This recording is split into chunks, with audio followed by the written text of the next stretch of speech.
When I was 14, one of my fondest memories is the moon landing on July 20th, 1969. At the time of Neil Armstrong's first steps, I was in a bowling alley called West Side Lanes.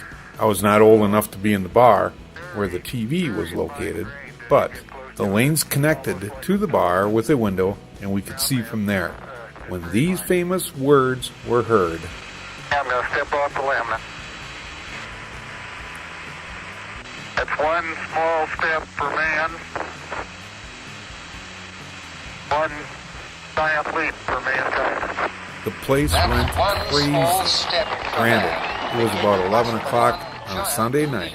It was summertime, and many businesses were not open the next day to celebrate. After all, this was the greatest accomplishment in history of mankind. President Nixon closed all public businesses, including the draft offices. Only an earth-changing event could do this. I could not have been happier. We really landed on the moon, and I was lucky enough to see it. Just 4 days earlier, my mother and I used a ragtag telescope, and we thought we saw the tail flame as Apollo 11 took off for the moon. Another very fond memory of mine. The moon landing, without a doubt, was a shining star of accomplishment for the decade.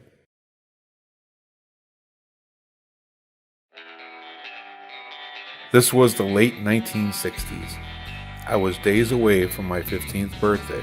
The war in Vietnam was raging. Every night the television was filled with battle or riot video. It seemed every week another GI in our area came back home, either missing a limb or two, or in a bag. Many times it was someone you recognized. My friends and I were already trying to figure out what we were going to do after graduation. Remember, the draft was still alive.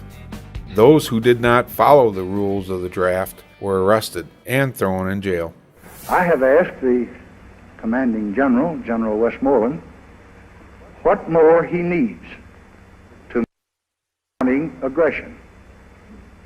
He has told me, and we will meet his needs. I have today ordered to Vietnam the Air Mobile Division and certain other forces which will raise our fighting strength from 75,000 to 125,000 men almost immediately. Additional forces will be needed later, and they will be sent as requested. This will make it necessary to increase our active fighting forces by raising the monthly draft call from 17,000 over a period of time. Once the communists know, as we know, that a violent solution is impossible, then a peaceful solution is inevitable. The only alternative was to go to college. To go to college, you also needed money. This country was a powder keg with a short fuse and many volunteers with a lit match. The decade began with a warning from Dwight Eisenhower, better known as Ike. Let's listen to what Ike had to say. Now, this conjunction of an immense military establishment and a large arms industry is new in the American experience. The total influence, economic, political, even spiritual, is felt in every city, every state house, every office of the federal government. We recognize the imperative need for this development, yet we must not fail to comprehend its grave implications. Our toil, resources, and livelihood are all involved. So is the very structure of our society. In the councils of government, we must guard against the acquisition of unwarranted influence, whether sought or unsought, by the military-industrial complex. The potential for the disastrous rise of misplaced power exists and will persist.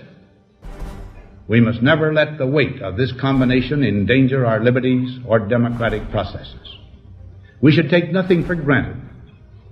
Only an alert and knowledgeable citizenry can compel the proper meshing of the huge industrial and military machinery of defense with our peaceful methods and goals. so that security and liberty may prosper together, a substitute for intellectual curiosity. For every old blackboard, there are now hundreds of new electronic computers.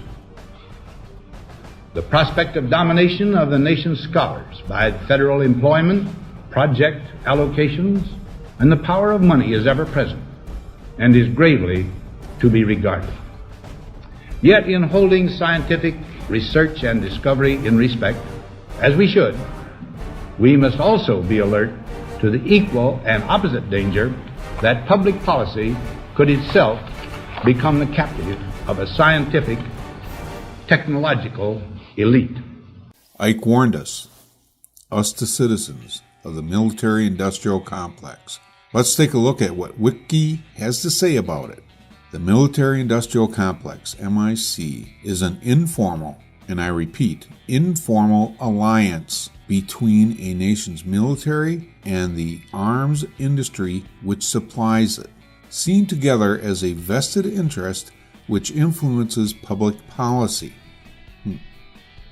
A driving factor behind this relationship between the government and defense-minded corporations is that both sides benefit, one side obtaining war weapons and the other being paid to supply them.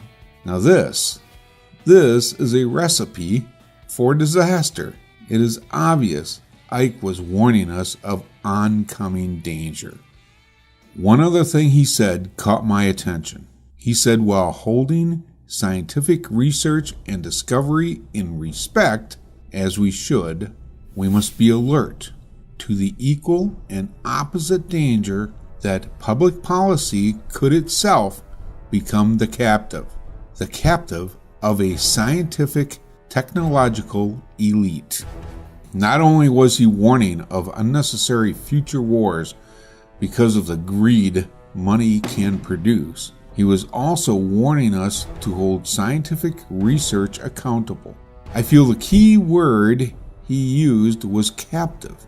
The Free Dictionary says captive means to be taken and held prisoner as in war, restrained by circumstances that prevent free choice, serving a single company exclusively.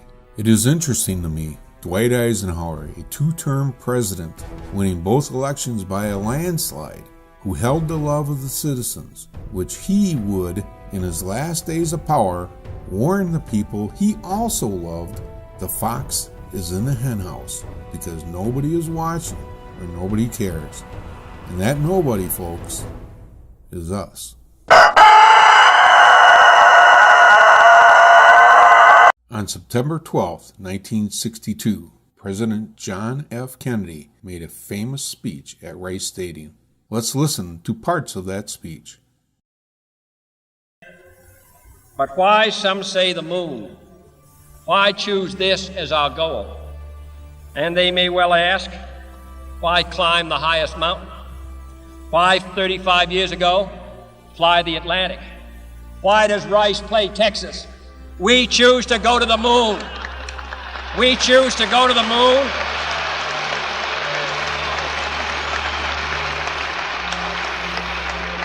We choose to go to the moon in this decade and do the other things, not because they are easy, but because they are hard.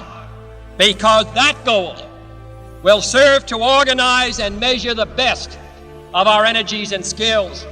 Because that challenge is one that we're willing to accept, one we are unwilling to postpone, and one we intend to win, and the others too. But if I were to say, my fellow citizens, that we shall send to the moon 240,000 miles away from the control station in Houston, a giant rocket more than 300 feet tall, the length of this football field, made of new metal alloys, some of which have not yet been invented, capable of standing heat and stresses several times more than have ever been experienced, fitted together with a precision better than the finest watch, carrying all the equipment needed for propulsion, guidance, control, communications, food, and survival on an untried mission, to an unknown celestial body and then return it safely to Earth, re-entering the atmosphere at speeds of over 25,000 miles per hour, causing heat about half that on the temperature of the sun, almost as hot as it is here today, and do all this, and do it right, and do it first before this decade is out, then we must be bold.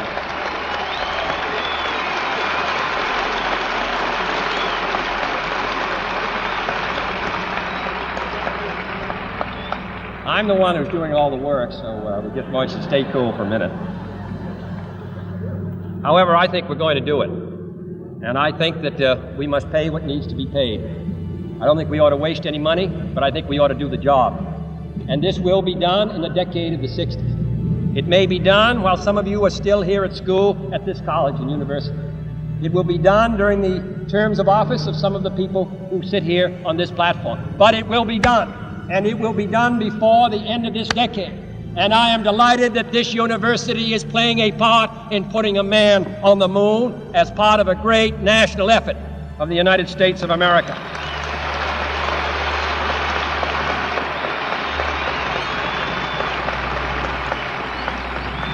Many years ago, the great British explorer George Mallory, who was to die on Mount Everest, was asked why did he want to climb it. He said, because it is there. Well, space is there, and we're going to climb it.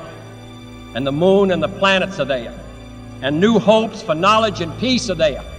And therefore, as we set sail, we ask God's blessing on the most hazardous and dangerous and greatest adventure on which man has ever embarked. Thank you.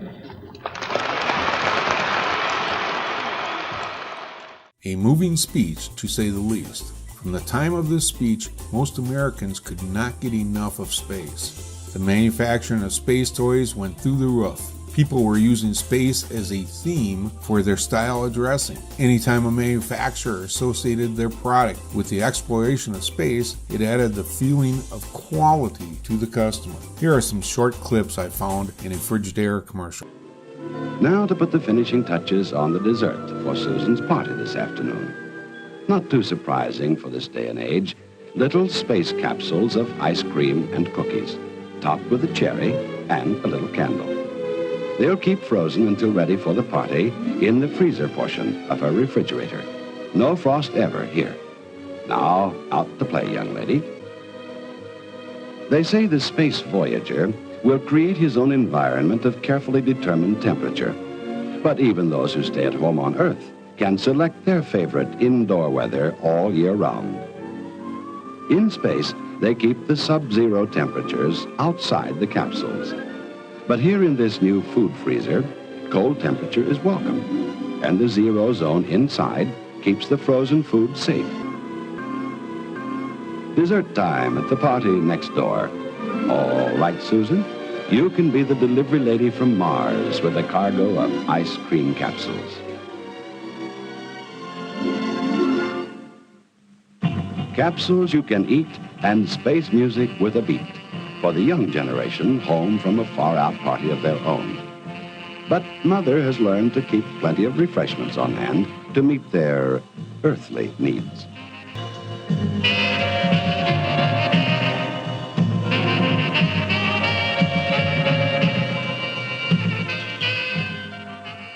They've just invented a new dance.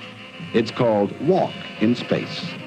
I found it interesting when JFK was describing the challenges of getting to the moon and how engulfed the audience was at the time. 240,000 miles to the moon, a giant rocket more than 300 feet tall, made of new metal alloys, some of which have not been invented, fitted together with the precision of the world's finest watch, then returning to Earth, re-entering the atmosphere, causing heat about half that of the temperature of the sun. It has not been invented yet? Where the heck did JFK get all this colorful information to share and to help get everyone else involved? Well, it looks like JFK has made a trip or two to NASA and spoke with none other than Wernher von Braun. In future conspiracies, we'll look closer at Wernher von Braun and Operation Paperclip. To me, he was nothing more than a hood ornament, meaning he made things look good, but he had little to do with the function of the vehicle. For example, when a company has a potential customer visit, the company will use an employee who can woo the customer into buying their product to show everyone around. This is who the smooth Warner von Braun was to the space program. He and many of his colleagues came to the United States from Germany shortly after the Second World War. He worked in Germany as one of the scientists behind the V-2 bombs. He sold the idea to Adolf Hitler. After the war, he worked on our missile programs, and in 1958, he and his group of engineers and scientists unified to help form NASA. Yes, the world's greatest space program was started by a group of Nazis. Remember what Ike said about scientists. On November 22, 1963, John Kennedy was assassinated in broad daylight by, I feel, the same military-industrial complex Ike spoke of 3 years earlier. One of the first changes in policy Lyndon Baines Johnson made after taking office was to increase our involvement in Vietnam. However, we were not at war until the 1964 Gulf of Tonkin incident was staged. It was suspected as a false flag for a very long time. A false flag is when one country creates conflict and then puts blame of the conflict onto another country. In this case, the North Vietnamese, who, now we know, never fired upon the USS Maddox as our government said they did. It is unclear if Robert McNamara, the Secretary of Defense, relayed the correct information to LBJ in a timely manner or not, but it is proof the upper levels of our government knew the truth but still allowed the country to head into a long and ugly war. After the Civil Rights Act of 1964, some areas of the country were not quite ready to change their ways, and riots broke out all over the country. On April 13, 1964, one of the first and most widely known riots broke out in Watts, Los Angeles. Then on March 13, 1965, riots broke out again in Watts due to claims of cruel and unusual punishment towards African Americans. At this time, there were many more riots breaking out all over the country. On April 4th, 1968, Martin Luther King was assassinated in Memphis, Tennessee. Reports of over 100 riots broke out. James Earl Ray was blamed, admitted guilt, and sentenced to 99 years in prison. Since the death of James Earl Ray in prison, the FBI and Memphis police have admitted their involvement in the assassination. Once again, the public was misled by our government. Shortly after midnight on June 5th, 1968, presidential candidate Robert Kennedy was shot 3 times and died 2 days later. The official story says he was shot by Saran, another lone assassin. Is there a pattern forming with these lone assassins? In 1963, Betty Friedan published her book, The Feminine Mystique. A year ago, this woman heaved a brick through the rose-colored picture window of the American suburban bungalow and invited the resident housewife to take a clear look at the outside world. This book has sold more than 50,000 copies in the hardcover edition, and 700,000 have been published in paperback. The feminine mystique has made us feel it's unfeminine to use our rights, to really want equality, to want to take part in the decisions of the world, in politics. Career woman almost became a dirty word. A woman today has been made to feel freakish and alone and guilty if simply she wants to be more than her husband's wife, her children's mother, if she really wants to use her abilities in society. I first read The Feminine Mystique in the winter of 1964. I felt personally judged. All these things that women at home can do, which are extremely worthwhile to society, were dismissed as dilettantism and unworthy of any respect. However it was received, Betty Friedan's book was certainly timely, as women's rights was beginning to surface as a national issue. It's 1969. The women's rights movement was in full swing. We were in a Cold War, raced for space, and the Russians had been the world leaders. Not only was the protest to the Vietnam War occurring in the United States, it was happening all over the world. The Jim Crow laws and segregation were in the forefront. The country's shining hope for the future, Ted Kennedy, was under investigation for a possible murder associated with the Chappaquiddick accident. By the time July 1969 came around, we, the people, were ripe for the picking. The president now is Richard Milhouse Nixon. Granted, these issues were dumped into Nixon's lap, but it was his decision to make. Now I ask you, if you were the president of the United States at this time, and you had an opportunity to give the people of the world hope for a brighter future, even though you knew it was an impossible mission, what would you do?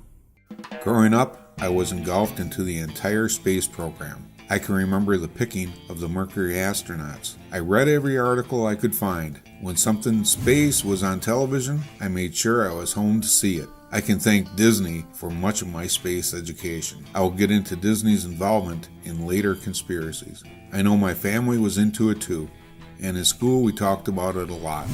We all needed something inspiring to talk about, and most people of the world felt the same.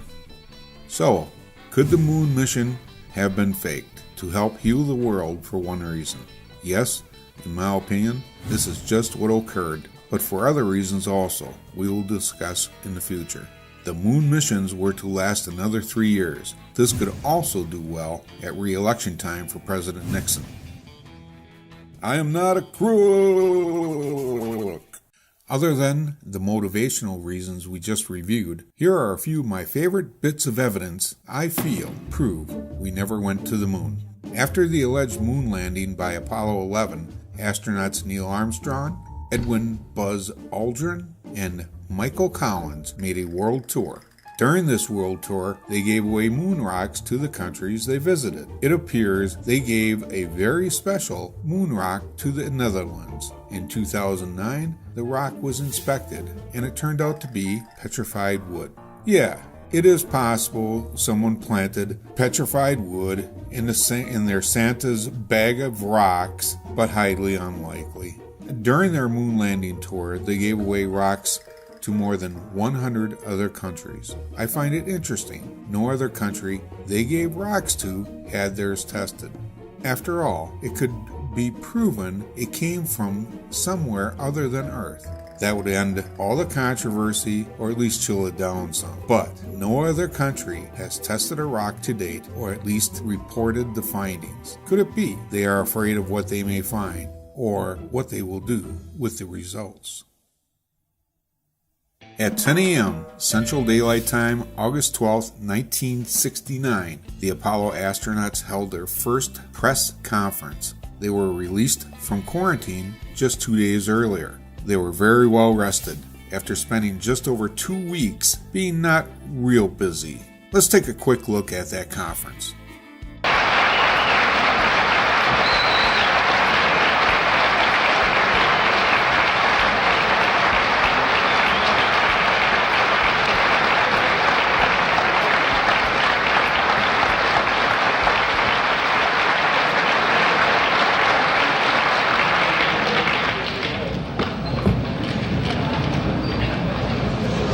Whoa! Stop the video right there. Now, folks, take a good look at these guys. They are fully rested military guys in their late 30s and just returned from the greatest feat of mankind. They have accomplished something man has been dreaming of since our beginning. And this is how they act? They should be walking in hands clasped and raised over their heads, and all you can see is teeth. Let's continue. The format today will consist of a 45-minute presentation by the Apollo 11 crew, followed by question and answers. At this time, I'd like to introduce the Apollo 11 crew, astronauts Neil Armstrong, Michael Collins, Edwin Aldrin. Neil?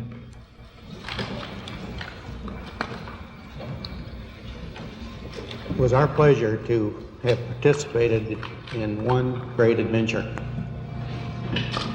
It's an adventure that took place not just in the month of July, but rather one that took place in the last decade. We all here and the people listening in today had the opportunity to share that adventure over its developing and unfolding in the past months and years. It's our privilege today to share with you some of the details of that final month of July that was certainly the highlight for the three of us of that decade. We're going to divert a little bit from the format of past press conferences and talk about the things that interested us most, in particular the things that occurred on and about the moon. We will use a number of films and slides which most of you have already seen, and with the intent of pointing out some of the things that we observed on the spot which may not be obvious to those of you who are looking at them here from the surface of Earth. Considerable number of minutes behind schedule. Is that because the schedule was overloaded for the EVA, or can we expect all astronauts, when they reach the moon for the first time, to enjoy themselves and spend as much time doing so as you seem to? We plead guilty to enjoying ourselves. Okay. This is enough of this. It is painful to watch. The North Korean and Chinese military look happier. This is not a definitive proof of deception, but you have to feel something is not right. This bit of evidence came to light when I was a senior in high school. Our school received one book of pictures of the moon landings. My science teacher stood in front of the class to show the book of pictures to us. Everything was fine until this picture came up. This picture is called Earthrise, shot by the Apollo 8 astronauts on December 24th, 1968. This was the first actual picture of Earth I had seen. When I saw it, I raised my hand with this question. I thought the Earth was 4 times bigger than the moon. The teacher said, "Well, yes it is." Then why does the Earth look the same size as the moon does from Earth? My teacher stopped and looked at the picture and said, "It must be because of the camera perspective." I accepted the answer at the time, never thinking the photo might be bogus. I'm going to use After Effects to demonstrate the size difference. This is the Earthrise photo from NASA's website. I drew an approximate mask around the Earth. That's good enough for this demonstration. Right now the scale is set at 100%. I'm going to increase it to 400% or 4 times larger. Now when I bring in the original photo again and lower the opacity, you can see how large I feel the Earth should look from the moon.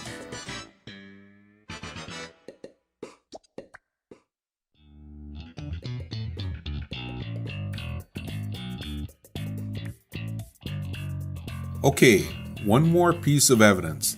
This piece involves someone I consider a champion when it comes to exposing the moon missions. He has produced movies on the subject. His name is Bart Ziebral. The movie he produced that really made me think was Astronauts Gone Wild. I strongly suggest watching it. I will link to it and Bart's channel in the description. In this movie, Bart confronts Apollo astronauts and asks them to swear in the Bible they went to the moon. Let's watch a few of my favorite clips. Yeah, right here's fine. I'm Bart with ABC Digital. How you doing? I was given a classified tape from the Apollo program. It's 31 years old. It's an unedited reel, including outtakes from the mission. It's got about 20 takes of a single shot of the mission.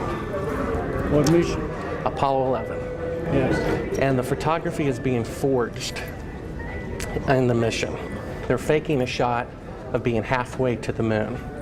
And they refer to you on the tape as a shot that was done during Apollo 10, where you put a transparency over the window and move the camera of the Earth and move the camera back away from the window, turned off the lights in the spacecraft, and appeared to be halfway to the moon when in fact they were in Earth orbit.